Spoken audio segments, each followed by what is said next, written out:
वंदे मातरम। मैं हमेशा से कहते आया हूं कि सुप्रीम कोर्ट का जब भी कोई निर्णय आता है, अब वो पक्ष और विपक्ष वाले अपने अपने हिसाब से समझ लें, लेकिन जब सुप्रीम कोर्ट कोई चीज कहता है, मैंने हमेशा उस पर बात रखी है। आज मुद्दा है अरविंद केजरीवाल की रिहाई जो हुई है, तो वहां पर दिल्ली के जो अभी तक तो वो चीफ मिनिस्टर है, जब इस आदमी ने अगर कभी कभी कोई चीजें गलत कही, जब सेना वाली बात हुई थी, मैंने बिल्कुल जवाब दिया था विरोध का, लेकिन आज ये बात आती है ये इसके फेवर में है। तो यहां पर यह है ऑर्डर, सुप्रीम कोर्ट का ऑर्डर है 8 पेज का, यहां पर इसका नंबर है 5154 इसका नंबर है। अब जब मैं ये कहता हूं कि ये सुप्रीम कोर्ट का ऑर्डर मतलब अभी तक के लिए एक पूरी लीव की एप्लीकेशन, क्योंकि बहुत सारे दो चीजें आपको बेसिकली 3 पॉइंट है जो आपको समझना जरूरी है। क्यों? क्योंकि सुप्रीम कोर्ट यहीं पर आता ना, पक्ष वाले मीडिया अपना दिखाएंगे, विपक्ष वाले अपना दिखाएंगे, चाइनीज अलग दिखाएंगे, पाकिस्तान जंप तो सबने कर लिया और ट्रेंडिंग भी होगा, लेकिन ये आपके लिए सबसे इंपॉर्टेंट चीज है। अगर ये कॉपी आप, मैं इसको लिंक में भी डाल दूंगा, लेकिन इस कॉपी को पढ़ना जरूर, इससे बहुत सारी चीजें समझ में आएगी। लीव एप्लीकेशन थी जिसका सुप्रीम कोर्ट ने स्टार्टिंग कहां से होती है, लीव ग्रांटेड। कौन है? अरविंद केजरीवाल वर्सेस कौन है? डायरेक्टरेट ऑफ एनफोर्समेंट, ईडी का जो विभाग की बात करें। लेकिन जो चार्जशीट जो हुई थी और जो कंप्लेन हुई थी वो किसने की थी? वो थी सीबीआई की चार्जशीट थी, उसका नंबर अलग है। अब यहां पर बात आती है कि नंबर, इसका पॉइंट नंबर 3 है इसका, जो कहता है number of legal pleas and issues have been raised including the scope of violation of section 19 of the Prevention of Money Laundering Act 2002, जो इसमें ये हुआ था, दोनों तरफ से आर्ग्यूमेंट हुए।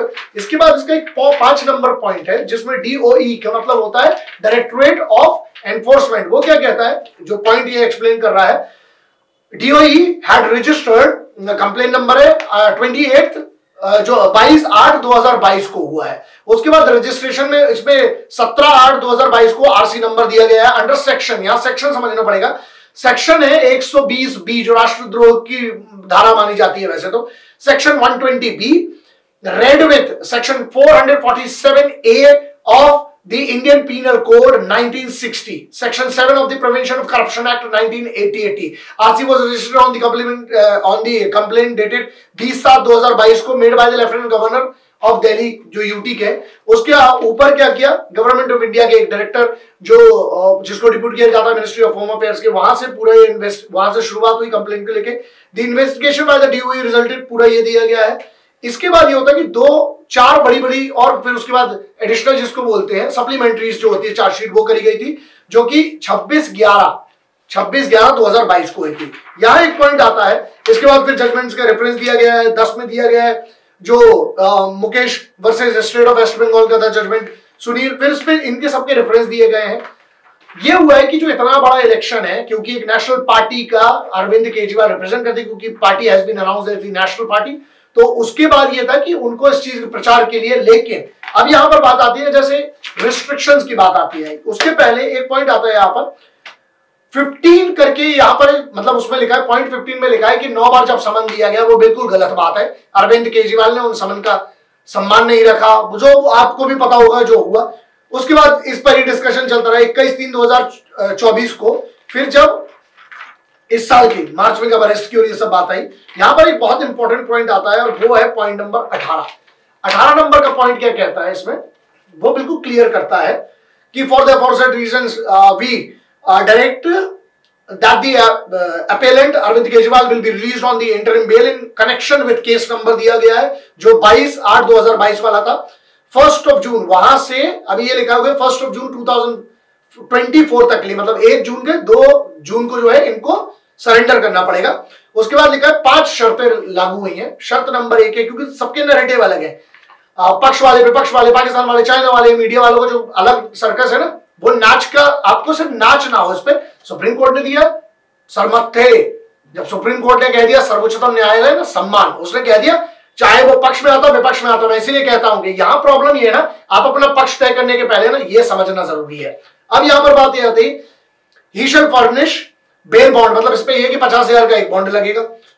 दूसरा पॉइंट ये कहता है कि he shall not visit the office of the chief minister, और सेक्रेटरी नहीं जाएंगे। 3 नंबर का पॉइंट, उसमें सी पॉइंट ये आता है that he shall be bound by the statement made on behalf of that shall not sign, मतलब कोई भी जो ऑफिशियल दस्तावेज है वो साइन नहीं करेंगे। और it is required and necessary for obtaining clearance approval of the lieutenant governor of Delhi, अगर कुछ ऐसा होगा तो उसके लिए एलजी का अप्रूवल लगेगा। He will not make any comment with regard to his role in the present case, मतलब अगर इनको पूरे चुनाव का जो प्रचार प्रसार जिसके लिए लीव दी गई है 1 जून तक की, कोई भी ऐसा स्टेटमेंट नहीं देगा। ठीक है, अरविंद केजरीवाल के लिए कहा गया कि अरविंद केजरीवाल ऐसा कोई भी स्टेटमेंट नहीं देंगे, मुख्यमंत्री है इसलिए सम्मान की बात है क्योंकि संवैधानिक पद है उसके लिए। दूसरा, और उसके बाद 5वां जो पॉइंट है वो ये है, he will not interact with any of the witness और have access of any official files connected with the case, मतलब जो लिकर केस है उस केस से संबंधित किसी भी फाइल या कोई भी ऐसे दस्तावेज को कहा जाता है ना कि डिस्टर्ब ना कर दे उसके लिए। और ये जजमेंट किसका है? न्यू दिल्ली, मई 10, 2024 आज का, और संजीव खन्ना साहब, दीपांकर दत्ता साहब, जज साहब का ये नाम। ठीक है, सो ये copy and this is the copy of the judgment. तो हम जो हमेशा से कहते आए हैं वो ये है ना, देश सबसे पहले आएगा। और जब मैं देश की बात करता हूं, माननीय सुप्रीम कोर्ट ने जब कोई बात कह दी तो वहां पर मुद्दा अभी जब तक के लिए पेंडिंग है, वहां तक के लिए अभी मेरी, लोग कहते हैं ना कि रिएक्शन, सुनो यहाँ भक्त, राष्ट्रभक्त और देशभक्त, इन दोनों के बीच का झगड़ा है जो पूरे देश में डिबेट में और कमेंट्स में चलता रहता है। सबसे पहले राष्ट्र था, है और रहेगा। और जब मैं बात करता हूं सर्वोच्चतम न्यायालय की, हर निर्णय सर्वोच्चतम न्यायालय का, सुप्रीम कोर्ट का सर्वोच्च थे। चाहे मुझे कोई व्यक्ति पसंद हो ना हो, वो मेरी व्यक्तिगत चॉइस होगी, लेकिन जब सुप्रीम कोर्ट कोई चीज कह देता है तो वहां पूर्ण विराम लग जाता है। वंदे मातरम, जय हिंद, भारत माता की जय। अपना अपना ध्यान रखिए। इनकलाब जिंदाबाद।